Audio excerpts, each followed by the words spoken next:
Prime Minister Narendra Modi and Mr. Amit Shah. On the other side, the leader of the opposition. I have no voice in that room.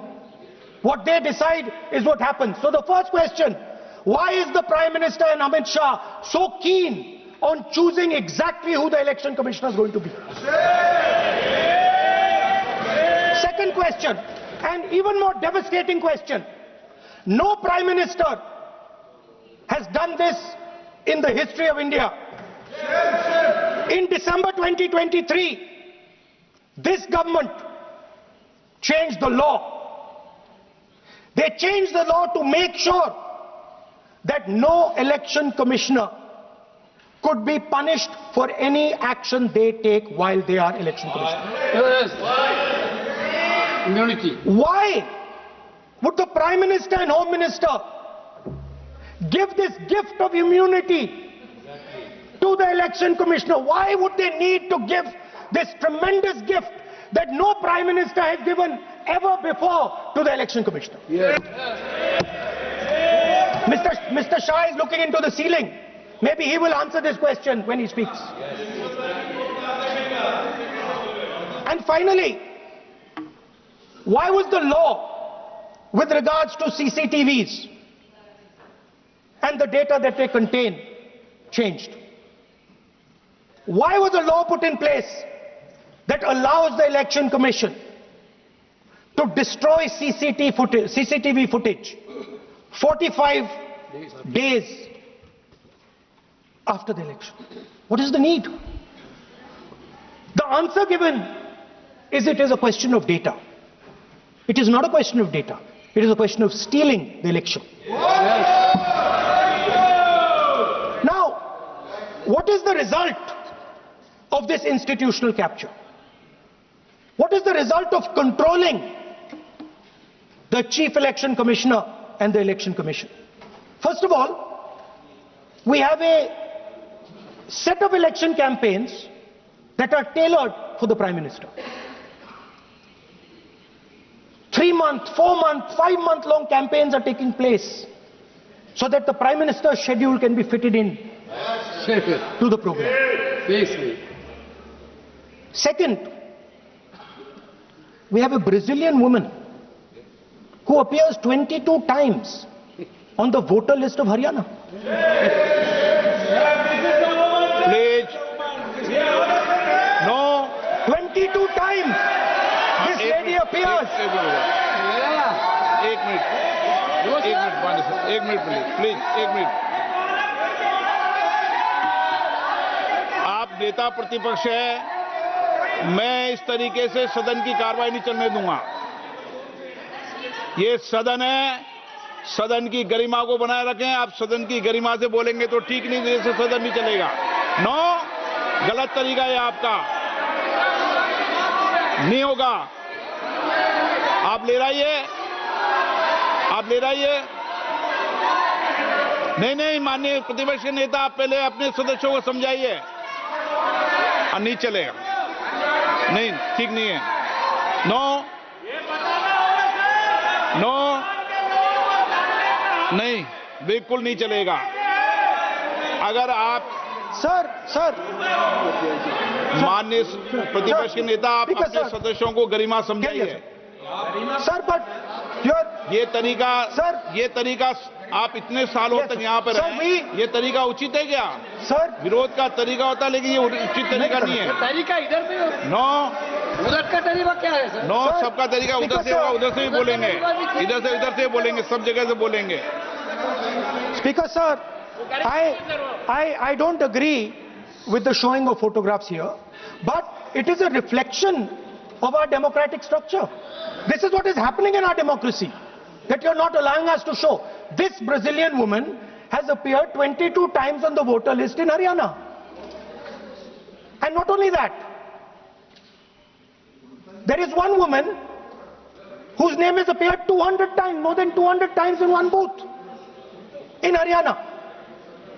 And it is very clear, and I have proven without doubt, that the election of Haryana was stolen and the theft was ensured by the Election Commission of India. I've said it again and again and again. Now, Nowhere has the Election Commission answered my questions. The Election Commission has not told me why this lady's picture has appeared on the polling list. They have not told me why lakhs and lakhs of duplicate voters are existing. They have not told me why a BJP leader is coming from Uttar Pradesh to vote in Haryana. These are straightforward questions. And there is clear proof which I have put in front of the country. Right? But the Election Commission has no answer to these questions. And that is the result of the complete capture of the Election Commission by the people across the aisle. By the way, you're talking about SIR in Bihar. Let me say something about SIR in Bihar. Why is it that after the SIR in Bihar, 1.2 lakh duplicate photos are existing in Bihar, in the voting list? If you've cleaned up the voting list, why are there 1.2 lakh duplicates in Bihar? And we've not just proven this about Haryana. We have proven this in Karnataka, we have proven this in Maharashtra, and I'm absolutely certain this is how you're winning elections in Madhya Pradesh, in Uttar Pradesh, in Bihar, across the country. Now, so what I'm putting on the table is, it is very clear that you've captured the institution. I've shown the mechanism of that capture. I'm also showing you how the Election Commission is doing things that are completely out of line. I'm not getting any answers. Right? So now, let us come to how, when we are talking about electoral reform. Electoral reform is very simple. The point is, nobody wants to do it. The government doesn't want to do it. What does electoral reform require? What we've been saying. Number one, give machine-readable voter lists to all political parties 1 month before the election. That's the first step. The second step is take back the law that allows the destruction of CCTVs, CCTV footage. Very simple, not difficult. While you're doing that, also tell us what is the architecture of the EVM. Give us access to the EVM. Let our experts go and see what is inside the EVM. Till today, we have not had access to the EVM. We are not shown the architecture of the EVM. We're not physically allowed to go and see an EVM. Give us the architecture. Give us access to the EVM. And finally, please change the law that allows the election commissioner to get away with whatever he wants to do. That's all the electoral reforms you need. And I want to assure the election commissioner that they might be under the impression that this law lets them get away with it. Let me remind them, don't worry, we are going to change the law, and we are going to change it retroactively, and we are going to come and find you. Right? So this is the situation that the country is faced with. You know, everybody says to us, India is the biggest democracy. Actually, I was thinking today, we are not just the biggest democracy, we are the greatest democracy. And I'm not saying it just like that. I'm saying it, America calls itself the oldest democracy. But the democracy that weaves together the largest number of people, the largest diversity of people, the largest number of languages, the largest number of states is this country. And so our most powerful asset, the thing that stitches together the entire concept of modern India, stitches together the fabric of modern India, brings people together, allows them to build this great nation, is being attacked by these people. They're destroying it. You know they're destroying it, I know they're destroying it, and they know they're destroying it. And I'd like to conclude by saying that the biggest anti-national act you can do is vote chori. There is no bigger anti-national act that you can do than vote chori. Because when you destroy the vote, you destroy the fabric of this country. You destroy modern India, you destroy the idea of India. So I'd like to conclude by saying vote chori is an anti-national act, and those across the aisle are doing an anti-national act. Thank you.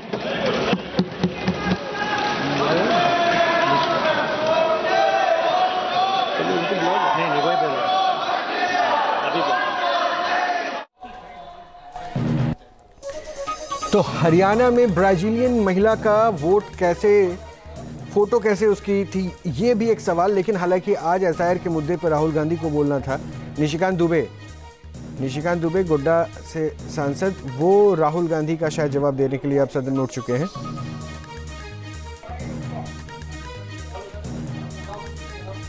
से मुझे लड़खड़ाती हुई नजर आई सभापति महोदय, ये संविधान की बात करती हुई नजर आई, और मैं 1976 का ये पूरा डिबेट लेकर आया। ये संविधान कैसे कांग्रेस ने तार-तार किया, इसका कोई जवाब नहीं। केवल संविधान की ऐसे किताब नहीं होता है कि शिकारी आएगा, जाल बिछाएगा, दाना डालेगा, उसमें कोई फंसना नहीं। उसी तरह से सभी जो है फंस गए चिड़िया।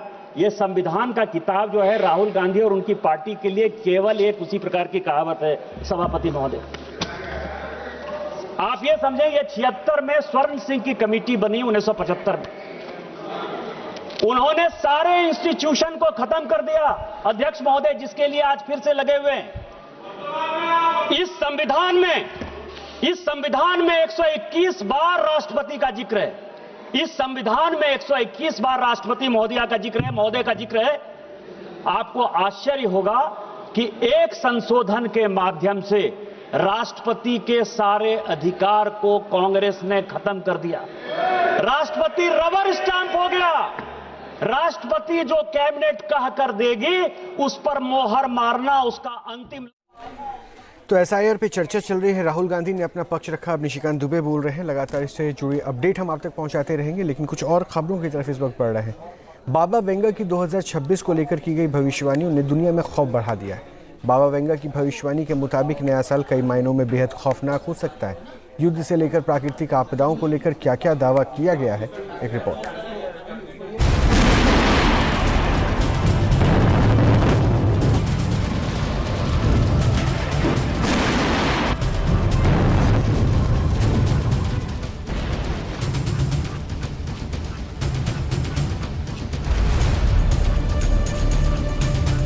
क्या 2026 में चौतरफा संकट में घिर जाएगी दुनिया? बारूदी विस्फोट क्या बड़े बड़े मुल्कों को तबाह कर देगा? कुदरत के कहर से क्या दुनिया बर्बाद हो जाएगी? क्या 2026 में इंसान और एलियंस का